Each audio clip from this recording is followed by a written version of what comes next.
I want to get into that, like where you start making your money. Like, when did you see like real money coming in from this hair business that made you say, you know what, I'm about to open up a store here, open up a store there, I'm gonna have some here. Like, when did that transpire? When I saw that I made $1 million. All right, man, I want to welcome y'all back to another edition of From A to Z with WB. I told you this is a podcast where we're sitting down with entrepreneurs, talking about how they started their business from point A to point Z. Each and every week, you will receive a new podcast. This week right here, I got none other than Christopher Freeman. I mean, I've been watching you for a minute, bro. Shout out to your brother Beam. That's how I knew about you. But just seeing your grind and seeing what you got going on, I wanted to get you on the show and got you on here. So I want to talk to you about pretty much everything you got going on. And, give you a second to take the floor, man. Introduce yourself to the people. Okay, my name is Chris Freeman. I'm a serial entrepreneur. A serial? Whew, yeah. Like that. Yeah, it's a whole nother ball game. Yeah. You got to chase every day. Yeah. And I came here to speak about entrepreneurship and hopefully things that we speak about can help somebody, if you're on the ledge of, trying to go into business for yourself and, That's what's up. I got you, man. So look, just give me some backstory on yourself, and for the people who may not know, like, where you from, how did you grow up, how was life for you as a kid, like, what was your mental like? Well, as a kid, I just was around the wrong crowd a lot, making bad choices. I grew up in Atlantic Beach. I moved around a lot, but that was predominantly where I grew up at. Atlantic Beach. Yeah, and back in them days, it was like a lot of drug dealing and stuff going on in that area. It was like an open air drug market back then. And back then I was maybe like about 13. I started hanging around the wrong crowd and started getting arrested and stuff around that time. And so at age 13, around that time, were you even thinking about, like, did you think of another way to make money, or did you have business mind, or was it just you just hanging around? I used to sell candy at school. Oh, you sold candy? Okay. Yeah, I used to sell candy at school, and I used to gamble at school too. Okay. So I when always you say had school, like, around what age? Like, what we like I was like 13. Because the last grade I completed was 8th. Oh wow. Okay. So, like when I was like 13, when I was in school, I used to, gamble, and I used to sell candy and stuff like that. So that entrepreneur spirit was in you already. Yeah, that was already in me. All right, so you were 13 now. You're on Atlantic Beach. You're running with the wrong crowd. Where did that lead you? Like, what were you trying to get out of that? I don't even know. I just was just trying to have fun. I guess I thought that, that's what it was. I seen the guys around there, the older guys, they were getting money. And I'm like, dang, man, I remember the candy cars, the gold days, and I'm looking like, man, I'm pointing at the dudes, I'm looking at the dude like, man, I'm trying to be like him when I get, So, yeah, that's how it started, and, I jumped off the porch real early. Like, people who know me from around, they always think that I'm a lot older than I was, because back then, like, I used to hustle a lot, even at that age, like a young age, like 14, I remember, I caught a trafficking charge when I was 14. At 14? Yeah. So that was your first charge? No. So you had a charge before that? Yeah, I had a strong arm robbery charge before that. And what age were you before? That was 13, when I first started going to detention center. So you went from 12 to you a teenager, caught a charge. Yeah, I was going to jail all the time. Like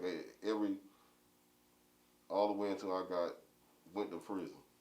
All right, so you're in and out of jail in your teenage years. Were you thinking about doing something different, or it's just like, hey, when I'm back out, I'm getting back to the streets and do what I do? Yeah, we was all in. Like back then, that was just the way it was. Like they say you ball till you fall. That's what we was. Were you like, I watched the movies and stuff. I never sold drugs before. I tell you that back. I tried selling weed one time in college because somebody gave me some weed like for free. There was a guy who stayed in Palaca. He was trying to get it off in Jacksonville. I was in college. He gave it to me, but it was too much. They were knocking on my door middle of the night. It was too paranoid. So I was like, once this bag is gone, he gave me like a pound. I was like, that's it. But that was me trying. I was like, this ain't for me. Yeah. You know? But you going in and out, right? So at what point do you say like, or do you even think like, man, I need to stop, or is it just like you trying to get as much as you can, or were you ever thinking smart? Because that was my thing. I always said if I was gonna be a drug dealer, I'm gonna be a smart drug dealer. They ain't gonna catch me. They gonna catch you. Yeah. They gonna catch you. No, I didn't never. I knew I was gonna go down. Like back then, you know, and that's how I understand these jits too. Like when I go to the jails and the prison and speak to them, like a lot of times, like dudes will get in and say stuff about them. But I don't live that life, so I understand where they coming from. Yeah, right. You know, like even when they killing each other, like they killing each other because they got to get their man. Like they, you know, they at war. Mm-hmm. You know, and then once that blood gets shed, you can't tell somebody, oh, Just you stop. can't. Yeah. Yeah. You know, they gonna keep going. So that's why, like, I can understand that stuff because I done lived that life. You know. So you're 13, you're 14, you're in and out of jail. At what point does it get like real where you get your you gotta sit down? I think that the thing, like, from a young age, we didn't think we was gonna live that long. Like a lot of my friends died. A lot of them got a lot of time. So, you know, I accepted the fact. I accepted what was gonna that it was gonna be that's either a or. hard thing to accept. So even at that age, you wasn't even looking to be the age you are now. No, I didn't think I'd live past 21. Wow. Yeah, a lot of my friends, and that I'm 42 now, I look at some of my friends that died at those young ages, and then like they'll be a little older than me, but I remember them, you know, being kind of older than me, but now that I'm this age, they were just kids. Like a 21-year-old, he don't think like a man. At all. Yeah, and a lot of my friends died before 21, so they was kids, you know. But we was living like men, but we not really men, but we were doing too much. Yeah. So did you like while you're going in and out? Was it a point where you just said I want to? Well, you weren't thinking about stopping because you're like I'm not even. Until I went to the penitentiary. At what age did that happen? That was like when I was 27. So 27, right? So you 27, you go to the pen. What? How much time you got to do? Well, I was doing time, and I ended up getting put into a higher security because of something I did. And when I went to that high security, now I was in federal prison, so I was at Club Fed at first. Like it's like not a lot of violence. It's just regular people. Oh, I got you. You know, it's almost like a college campus. But when you get to like a United States penitentiary, that's where they send like the gangbangers, the mafias, all the people you see like that. And once I got into that place, it was just like so much blood, so much, like it was like this, like you wake up in the morning and you really don't know if you're going to make it through the day. Because it ain't really nowhere to hide, and if you done did something, you might be way over there, but you from Florida. We going to have to ride for you, or the areas might say, your homeboy owe money, or they might send out a kite from away in from California, say, stab all the black people on the compound, or stab as many blacks as you can. And they taking heat. No, they're going to take off. Yeah, like that. It's just, so I got into that, and I seen, like, death. Like, I seen it up close, like, people getting stabbed up, blood everywhere. What did you do to make sure you're not one of those, like, Wasn't nothing I could do. Because it was I was in situations in there like that, to where, oh, you got to go stab dude, or, we about to go at it with these dudes, you know. So how much time did you have to do? 8 years. The full 8? Yeah. So you in there for 8 years. Do you at any point in time think like... It was 7 years, 11 months. 7 years, 11 months. So it's 8 years. Do you at any point in time think like, you know what, I need to change, or is it you just going with the mentality that the environment that you in? Well, before I went to the high security, I like I started educating myself. I got a GED, then I got a Pell Grant. That's when the feds were getting the Pell Grant. I ended up getting an associate's degree in marketing. So it was like a criminal college where I was at before. Before Yeah. you got shipped to Before I went there. So I learned a lot of stuff, you know, there. And I actually started writing books in there. You know, in the high security, because the dudes I was around, they were book writers too. Right. So this in the high security, you started writing a book. Yeah, because see, what I was at first, before I went to the high security, I was thinking I'm gonna learn about business and stuff. Then I'm gonna get out and sell drugs and start my business. Right. This is what I was thinking at first. I get you. You know, but then when I ended up with the USP and seeing all that stuff, I was just like, I don't want to sell more drugs. I ain't going back to that. You know, so I said I'm just gonna try to figure out a way not to go back. I got you. So you get out around what year? I got out at 10. In 2010. Yeah. So you get out, you feet on the pavement. What's your first thought? What you trying to do? What's your first thought? My brother was doing a club over here. I forgot the name. It was a strip club, Vixens. Vixens, Vixens. And he gave me some money when I came home. Yeah. He gave me like $7,000. And we that's her. Keep going. Yeah, we did a couple concerts over there. Mm-hmm. And so he gave you $7,000 when you got out. Well, actually it was some of my money. I got you. Yeah. So you got the $7,000. What you do with that? We started promoting concerts. Mm-hmm. We bought Fox. We bought So that was your way of getting some income coming in. Yeah. Because I want to talk to you about the club. So you got the $7,000. You invested that back into bringing people, right? Yeah. What was what were you trying to do? What was the goal? Well, my initial goal was to start a carpet cleaning company once I get some money. Okay. You know, so that's what I was doing. I was buying, you know, starting my carpet cleaning company with the money that I was doing from that. Promoting. Yeah.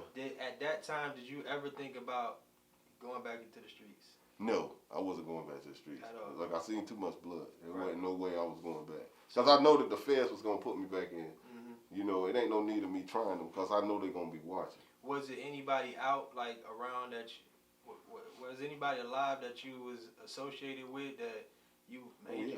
Some of them. Yeah. I ain't hang around them. And then you just cut them off. I cut everybody off. Like, if you talking about something, you cut them off. I cut them off. That's smart. Hey, I feel you. Yeah, so everybody I don't hang with people because all the people that I hung with was criminals. Mm-hmm. So I stopped being around criminals. So you get out, you got your money that you had, you know, your brother give you. You start investing that into bringing concerts here. Yeah. And you take that money and you get all the equipment for your carpet cleaning. What was your goal with the carpet cleaning, like? And what was the name of it? It was called Czar Carpet Cleaning. And I wanted to be the biggest carpet cleaning company. But then this lady was telling me about some hair stuff. She's like, yeah, you need to sell hair. You probably could sell it. And I was just like, that just sound gay. You know, what I look like selling hair? And then she's like, no, I'm telling you, you'll be able to sell it. So initially, we did a show. I gave her $2,500 and I paid for her website. Because I was like, okay, well, I'll buy the hair, you know, but you sell it. You can sell the hair. Investing in the hair and then but see, she didn't know about business. See, remember I went to school when I was in prison, so this how I knew how to set up websites. So you already had the game as far as knowledge, but she didn't have all that. She didn't have that. Like, I paid for pay-per-click. Yeah. So what I did was made it to where if you Google virgin hair, it's gonna come up on the top of the search engine. And then they go to the site and order. Yeah. I got you. Yeah. That's smart. Okay, so you get with her. She got you. Are you doing that method of getting the hair and then having her sell it? Yeah, through her people. Through her people. But then I found out who her people was getting it from. Because she sent the email with the people. Oh, CC'd it. Yeah. You saw it. And I saw it and I emailed them. Cut the middleman out. Yeah. Okay. So you cut the middleman out. So is that the point where you started Beautiful Hair? Yeah. So I started Beautiful Hair because me and the girl fell out because she wanted to do things one way and I wanted to do it another way. But the way that I wanted to do it was more aggressive. She wanted to be like nice to everybody, nice to the Korean people and all them. And I was like, I want to step on everybody's neck, like step on their necks with it. Yeah, so I remember when you first started it, and then I just remember store after store popping up. Yeah. Like you was going crazy with it. So I want to get into that, like where you start making your money. Like when did you see like real money coming in from this hair business that made you say, you know what, I'm about to open up a store here, open up a store there. I'm gonna have some here. Like when did that transpire? When I saw that I made $1 million $1 million in 2012. I made it in 2011, but it was 2012 when I filed my taxes. Was that gross or net? That was gross. That was gross. But I wasn't looking at it. Right. It was just that when I gave my accountant the all the stuff from the bank, he the one who told me it. You done made So I'm like, he's like, yeah, man, you know you made $1 million. He said I made 1.3. I said 1.3 million. He like, yeah. I still got that tax return too. Yeah. That was my first $1 million. So he's like, yeah, man, you did $1 million. I was like, God dang. So did that put fire in you? Be like, I done did $1 million. Oh yeah, and then by then I knew when it was gonna come around again, because I knew, like a lot of times when people don't doing business, a lot of secret to business is positioning, positioning yourself to be able to ride a wave or get the money when it comes. So that year I knew my busiest day for the next year. What would be your busiest day? No, back then it was Valentine's Day, because tax season, they used to drop the taxes the day before. So, like on that day, it was days like one store I do 75,000 in one day. In one day, man, one day. You get back into the head? No, that junk ain't like that no more. There ain't even no money in it like it used to be. So you made 75,000 in one day. You could. That's in one store. In one store. Yeah. And at the time, you had how many stores? I had 2 stores then. 2 stores. I had Orlando and Jacksonville. Right. Yeah. So you had 2 stores that could possibly make you $75,000 a day in one day. And then the next day it did the same thing. Same thing again. Yeah. Wow. So how many, like these bundles, like how many were you having to get at a certain time? They couldn't even keep up with them bundles. Couldn't. The people, the factory, they used to be up late at night. We're tired, Mr. Freeman. I swear to God. They just tell me they were tired. Yeah, because they had to make them. Were they going out like that as fast as you could come in? Man, as soon as the UPS man, there might be people standing out there in the store. The UPS man come and drop that big box like this. Boom. We ain't even got a chance to count it. Bust it open, get them out the store. Wow. Then I might take another pack, drive to Orlando and drop that off there. How did you get the people? I know you said the pay-per-click, but that was for her site, right? Then I did it for my site. So you did it for yours? Yeah, I did. The next year I did 750,000 online. All online? Yeah, just online. That's when I did 2.3 million. Because I positioned it. Because I knew the busiest day. Right, Valentine's. Yeah, so before Valentine's Day, I spent all my money on hair. And then you know don't have no money. Right. Just hair. Yeah, you know they're coming in Valentine's because they getting the tax return and they going to get hair. They gonna go straight and get hair. Now you making all this money. You black. You a male. So I know you getting hate from the Koreans, right? Yeah, them people they gained up on me, boy. So how did that happen? Like when did you start to notice that too? Well, people was telling me like they was like this marketing guy. He actually co-authored 2 books with me. He was a marketing. He did a lot of marketing for a lot of the local companies, and he was saying that the Korean people kept asking him, did he know me? Like, hey, you know Chris? You know Chris, yeah. They didn't know me. They just know the people. Girls keep saying, no, you need to get the hair from Chris. You need to get the hair from Chris. You know, telling them that don't get this junk out of the beauty supplies. Don't get the hair from Chris. Yeah. So he was like, who is Chris? So they started. So what did you do? Like, did you do anything to like get back at them, or did you just keep going with what you was doing, or what made you stop doing the hair? No, the market got oversaturated. Just too many. We still got the hair place. I gave it to my son. Oh, that's dope. Yeah. I want to talk about that too, man. With your son, what he got going on. So, the market just got oversaturated. So that just caused for you to just like pull back some. Yeah, I just started doing other stuff. I got you. So the other stuff would be what? Like our beautiful homes. I do insurance restoration and right now I'm doing my general contractor license, so I have my general contractor license in March. So with the general contractor license, what will you be able to do? I'm gonna build subdivisions. So you could build a whole subdivision. I can build subdivisions. And have, wow, that's And then after that, I'm gonna get my master's GC. I'm gonna build bridges and roadways and skyscrapers. Well, you know what? One of the things I like to tell people is all the time, you know, you got to educate yourself. And if it's anything I see you do, bro, is you always educate yourself. Oh, yeah, man. I always see all you, classes. Yeah, I always see you doing that. But that's you know, what ties you to your success, too, because you're not stopping at this and, yeah, I made $1 million. But you still educating yourself. Yeah, I made 2.3, but I'm still educating myself. I made 75,000 in this store one day, 75 in this, but you still educating yourself. So with beautiful homes, like what is it that you're trying to do? Well, with beautiful homes, that's what I'm saying. I'm gonna build houses with it from the ground up. Yeah, I'm gonna build subdivisions. Yeah, that's amazing, bro. So you go from at 13 and 14. Pretty much your whole teenage life, in and out of jail, in and out of detention center. Didn't have to do 8 years. Could have lost your life at any time in there. But, you know, gained knowledge in there, got your GED, got your associates. Then from there, you get out, you start investing your money into concerts. You take that money, you get your cleaning company.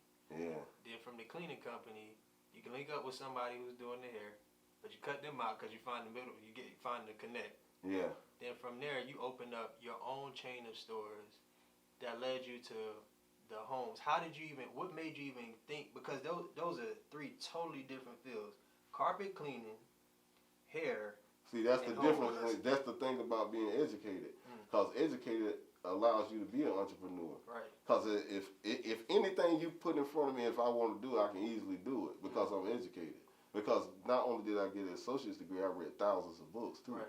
Like thousands of books. Yeah. And I met a lot of people that was like, I learned the stock market from Barry Mealy. He was on Mob on Wall Street. He got knocked off with the dudes. Then I learned about real estate from all the people that fell with the stock market crash. I mean the housing market crash, the housing market bubble. All those dudes went to federal prison for wire fraud. Yeah, but they was be in there teaching us. Yeah, teaching the game. They was teaching us that stuff. I've always heard about that. You know, they send them in there, like you say, it's kind of like the country club for them. No, it is. It is. Yeah, it is. It's just like you learn everything in there. So you learning stuff from them, and you take that when you get out and apply all that. It was so simple when I came out. Like I never used the internet, but I learned all about it when I was in there. So once I got out, it was easy to do it. I knew about e-commerce before I got it. But I was telling the girl that, and she was like, didn't understand what I was trying to tell her. Right. So that's what made me part ways with her with the hair. Yeah, that's why I parted, because she wasn't as aggressive as I was. Right. You know, she didn't understand where I was coming from with it. Wow, man. That's amazing. So you got the homes now. You got beautiful homes. And it's beautiful homes for you. Yeah, beautiful homes for you. Beautiful homes for you. The logo, I see how it coincides with the beautiful hair. Oh, yeah, it's awesome. I always thought that was dope. I was like, he didn't change it, but he just flipped it, kept it the same color. So it's like you just cross-branded. Yeah, and then I brand myself. And you brand yourself at the same time. Yeah, so I can always move it to something else, like my dumpster rental business. Yeah, I want to hear about it, man. The dumpster. So with the homes that you have now, that are you because I know you're doing like the roofs and things of that nature. Yeah, I have a roofing company. The roofing company too. That's Beautiful Homes. The roofing company is a separate. No, it's the same. Oh, it's the licenses on Beautiful Homes. Oh, okay, I got you. But then now it's gonna have a general contractor license. Right. Also. So you get money from every angle. Yeah, I do all kinds of stuff. That's what I'm talking about. And I learned not to spend it like I used to. That's what I'm talking about. So you getting money from all type of ways. Even down to from the homes to the roofs, you eventually gonna have the subdivisions. So where do you see yourself going, like in the next couple of years? Like, I know we got the subdivisions going. Is your son gonna be? Is he getting? Well, my son going to college, so by the time he get his degree and come back, he'll be able to run everything for me, and I'll sit on the board of directors. That's the plan. That's what's up. Yeah, and then the general contractor license is for the company. Because once you get the license, you can you can put the company, you can give it to your company, and you can put it on yourself. Yeah. So your son, You qualify the company. Yeah, I see he has that entrepreneur spirit in him. Yeah, too. he got it good. But I see he also, tell me a little bit more about. I see you done went out there and I'm not sure what's the name of the school that you guys were at. But we was just at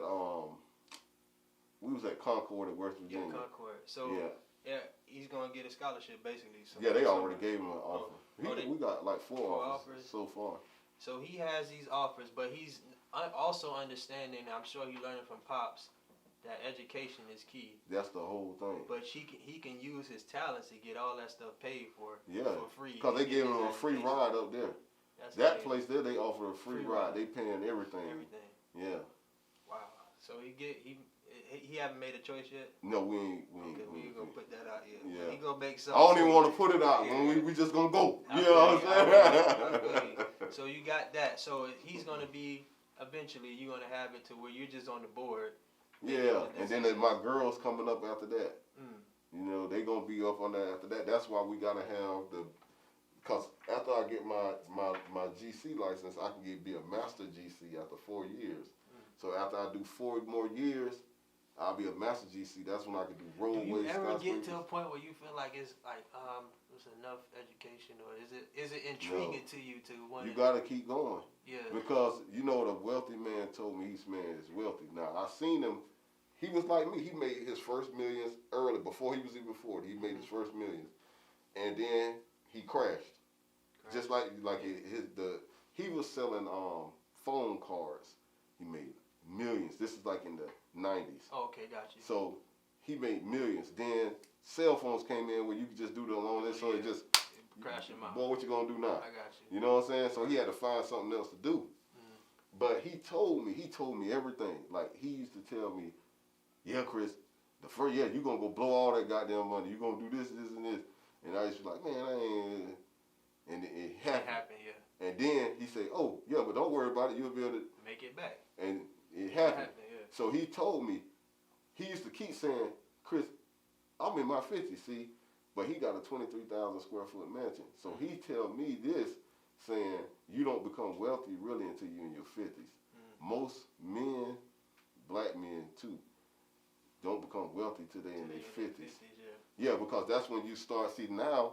And I see what he was talking about, because it was a point where I would never go nowhere without $400 shoes on, or $500 shoes on. I remember, boy, you was That's what I'm saying. But why would I do that? But it's no good. But you got to go through that. Yeah. You know what I'm saying? Then once you see, sometimes you can only wear the outfit one time. You spend $3,000 on it. It's no good. You got to repeat. Then you can't wear it again. Yeah. You gonna take a picture with that mug on again? But I didn't wear that cool shirt. He gonna wear them all out. You know what I'm saying? You gonna have to, you know what I'm saying? Then you just dumping money. You just dumping money. But then you look at Zuckerberg, or you look at Zuckerberg wear the same gray shirt. Yeah, the same, because it's about building wealth. It's about having something to give. Right. So when you building wealth, you don't spend money like that. It's a game. That's a jewel. Hold on. Yeah. Hold on. You gotta say it again. When you building wealth, you don't spend. Yeah, you don't spend money like that. Like these shoes right here is $50. Yeah. These pants right here, $29.99. These pants $23. I got $700 jeans at home. Yeah. You know what I'm saying? But why I'm gonna keep buying stuff like that? I feel you. You know, this shirt, it's a Fruit of the Loom. My son put a logo on it. Yeah. It's wear your own stuff. Now this belt, but I bought this belt a long time ago. You know what I'm saying? It's like it's $700, but it's and that's why I'm glad I got you on here, bro, because you do have a story to tell for those younger individuals, especially those young black males, so they can know that. And I guess they kind of can have to go through that phase, but in a sense they don't. And if they hear from somebody who done been through it, it'll stop them from wanting to go through it, and even spending the reckless money on the clothes that you're only going to wear one time, because you don't want and it's really just a stigma. You don't want nobody to call you out saying, "Oh, you wearing that again?" Or yeah, you gonna. But really, clothes are meant to be washed and worn again. Yeah, they are for real. But people people take it and say like, oh no, I took a picture in this already. Yeah, you can't wear it again. I can't wear it again. Yeah. So you really just throwing money away. You're throwing it away. You'll never get it back. And that's one thing I never understood, because you have people thinking that they gotta have. That's like having an outfit for 365 days. Every day there's something new that you got to go wear. That's impossible. Yeah. And even if it is, you're like you said, you're wasting money. You're wasting money. Yeah. So what do you tell that individual, like the younger individuals that's trying to get, young males, black males, trying to get trying to start a business, or may not even know their way, where they're trying to go, or maybe down the path of going to where you went through? What do you tell them to even get them to not go down that path? Man, a lot of times they got to go down that path, but hopefully, like when I do talk to some of the dudes, man, I tell them, like, is you prepared to go? Is you prepared to go and do that time? Is you prepared to, when people die, when people get shot, like I done seen my friend get shot and killed. Mm-hmm. They don't just, and I remember him, joking about, not really joking about it, but him saying that he know a nigga gonna do this to him. Mm-hmm. And when it happened, he didn't want to go. And you don't just close your eyes, like you be trying to breathe. Yeah. And then if your lungs filling up with blood, you can't breathe. So you really suffocate, like you drown in your own blood. Mm. And a person, like them dudes, they don't know, like, if a dude do that to them, you know what I'm saying, and catch them, that's what's going to happen to you. Like, you're going to be fighting for your life. Mm. They don't know that part. They think it's just over with. Right. You're going to be on a t-shirt or something. No, you fighting for your life. You're going to be fighting for your life. Right. Yeah. So like the equivalent of drowning. Yeah, you're going to drown in your own blood. Wow, man. Your story is amazing, bro. Just to see all the stuff you done been through and where you at now, because you could have gave up. Or you could have came back out and just started selling and doing the I wasn't going to do that no more. No, I wasn't going to do that no more.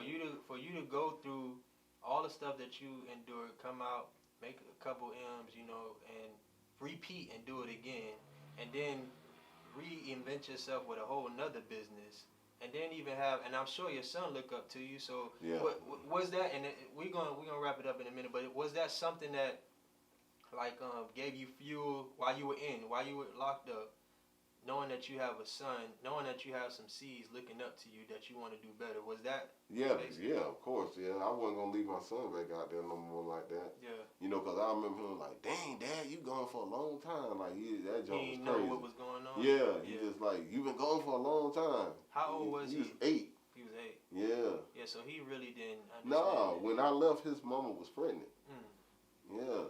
So when I came home, he was 8. Wow. And then he stayed with me. He started living with me when I got my apartment right here on Powers Avenue. And he started living with me then. And shoot, he stayed with me all the way till he was 16. Wow. Yeah.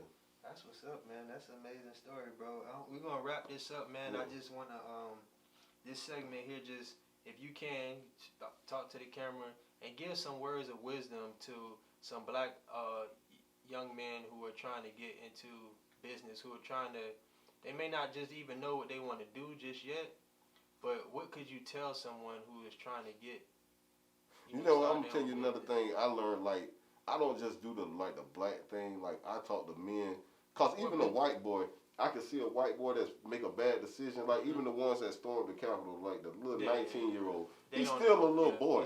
Let's say he did something stupid, you know what I'm saying? Following somebody. Yeah, following somebody. So, like, young men, pretty much, like, tell the young men. I tell the young men, like,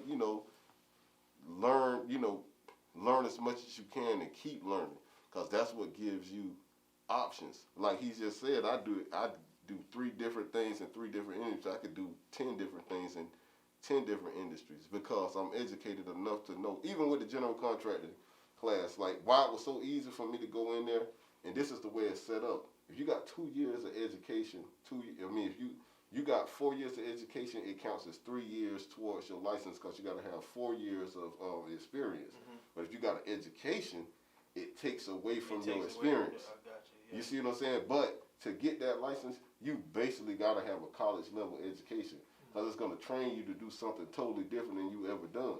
Right. So if you just a regular person that you think that you just like an 18-year-old, you got a high school diploma, you ain't going to get no general contractor like that. It's too much. It's higher education. I see it all the time, bro. Just to see that where you're at now and to see you on a Saturday posting that you in the class. That's inspiring. Like and that's what I'm saying. Everybody got to go to school. You don't even know. One time you posted something. I think I was watching like Netflix or something. I'm like, man, I'm gonna turn this off, man. I'm about to read this book, man.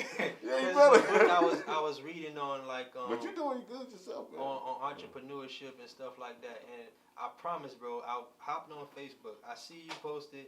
I like, yo, let me turn this Netflix off, man. This guy's in class on Saturday. And Sunday. Yeah, man. So I appreciate you for coming through, bro. I definitely want to, because I want to put this in there. You done wrote some books. How many do you have? 3. 3 books. So you're a 3-time author, right? And I got a movie coming out. And a movie. Yeah. Okay. So this latest book, what's the title? The latest is Run It. Run It. Yeah. And what is that about? What is that? That's about, like I was telling you about positioning. Mm-hmm. Like I positioned my company. Beautiful Homes is positioned for this year. Right. I bought all those dumpsters and all that stuff, shingle hoisting and everything, because I didn't have that before. Mm-hmm. So now my company is going to be way more efficient. I'll be able to run, and I know when the season is. See, I know when the season is because I done did it. You done did it already, yeah. Yeah, I done did it 3 times. Wow. So I know exactly when it take off. Right. You know what I'm saying? So just like you did with the hair. Exactly. That's smart, man. So that's when you run it. When you run it is when it's time to ride the wave. So I know when the wave comes. So how can we get the book? Well, you can go on Amazon. It's on Amazon. So I have some, but I sold. I want to get one too. I want to get one. Yeah, I'll catch up with you probably tomorrow or something like that. Come through. I want to get one. I want to support and get the book, man. So it's actually a good book, man. My son reading that book right now. Like he loved it. I'm gonna read it. Yeah. And it was trip when we was in West Virginia, and I woke up the next morning. On the nightstand was the book. He was reading it. Yeah, he was reading it. Yeah, he's gonna be another little Chris coming. Yeah, he is. So got the book. The book is available on Amazon. What else you got? I know you said the movie. Yeah, we got the movie coming out. That's Cross the Bricks. What is that's an urban novel. Oh, that was an urban novel, the first urban novel I wrote, but I have the movie already written out now. Okay. Yeah, I like the whole script. I got it already written out. It's already typeset, edited, everything. You like, yeah, I've been writing, but I haven't put it together. It's I don't know where this come from, but as of recently, I say the last 6 months, like late at night, man, I write all type of stuff. I got a movie, I got a couple books. You took screenwriting? Nah, I haven't. I haven't took screenwriting. See, you need to take some screenwriting classes. Because screenwriting classes will teach you. Yeah, because I don't know how to put it together. Yeah, but it's Udemy. Yeah. They have like you can take that for $14. What is it? It's a UDEMY. I just Google it. Yeah. And go to it. Yeah. Text me that. Yeah. And it's because I took matter of fact I took his sale on it because I didn't know how to build spreadsheets. So I just went on it and took the class. I built spreadsheets, boy, all day. You know, and it's an advanced level spreadsheets too. Yeah, it is. Yeah. Yeah, that's what I use now. My girl got me on that really. Excel is be able to watch everything, so that'll use it for my job. Like she went down and broke down everything, expenses to the T. Yeah. You know, and it's gonna calculate. Yeah, it calculates everything. Yeah, money. Yeah. So that's all we use is those spreadsheets, man. Man, this is a dope conversation, bro. Anything you want to tell the people? Just keep educating yourself. That's all it is. It's what you know. It ain't nothing, a lot of people make the mistake, they get secondhand information, ask all them questions to people. A lot of the blind leading the blind these days, so you got to learn for yourself. Like, don't just listen to people, keep educating yourself. You ain't going to get it without no education. Like, you ain't going to get it. They'll take your thing, they'll take what you're doing away like this, then what you going to do? Yep. The government already showed you. They shut everybody down at one time. Yeah, but guess what? I was in 3 industries. Yeah, you shut down one of them, but I still got 2 that I'm making money off of. Yeah. So they... Education. Yeah, education. Well, man, we're going to end it on that right there, because that's perfect. Like, and that's what I like to end it on, too, because that's my motto. Stay educated. Yeah. Stay motivated. You know what I mean? And give thanks. You got to give praise to the Most High, because all this stuff that we do, that we receive, it only come from one place. Even though we stay educated, but we putting in the work too, you know what I mean? So I really appreciate you. Yeah, I appreciate you coming on. I just learned some more stuff about you, bro. Real talk that I didn't know. I'm a fan, to be honest. Like, yeah, man, but I been watching y'all boys. You ain't like yourself now. But still, it's just I'm a fan of a lot of people, bro. Yeah. And I don't mind giving them their flowers. You know what I'm saying? Yeah. I'm not no hater at no bit. You know. Oh yeah, that's a bad thing to be. I just like to give. I like to see people succeed. I just like to see people winning because it makes me just want to go harder. You know what I mean? I told you, made me put the turn the Netflix off. Yeah, boy, Netflix. I only watch TV like I was kicking back that day. I was like, man, let me read this book. Yeah, go ahead and start reading, man. Go on and read it. Yeah, definitely. So we're gonna get the book too, man, and make sure y'all check out Beautiful Homes for You. You still got the hair, right? Yeah, we still got the hair, beautifulhairforyou.com. Beautifulhairforyou.com. That's with the number 4 and the letter U. Yep, the number 4, the letter U. And we'll have all the social media links for you too. Text me that so we can put it on there, but it'll be somewhere on the screen at the bottom. Okay, I appreciate that. You know what I mean? So I appreciate you for coming through, man. We're going to wrap this up. This is another episode 2 really of From A to Z with WB. I'm with my boy Christopher Freeman. Y'all make sure y'all follow him. He's very educated, very knowledgeable, man. And I just love what you're doing, bro. I appreciate it, man. Real talk, man.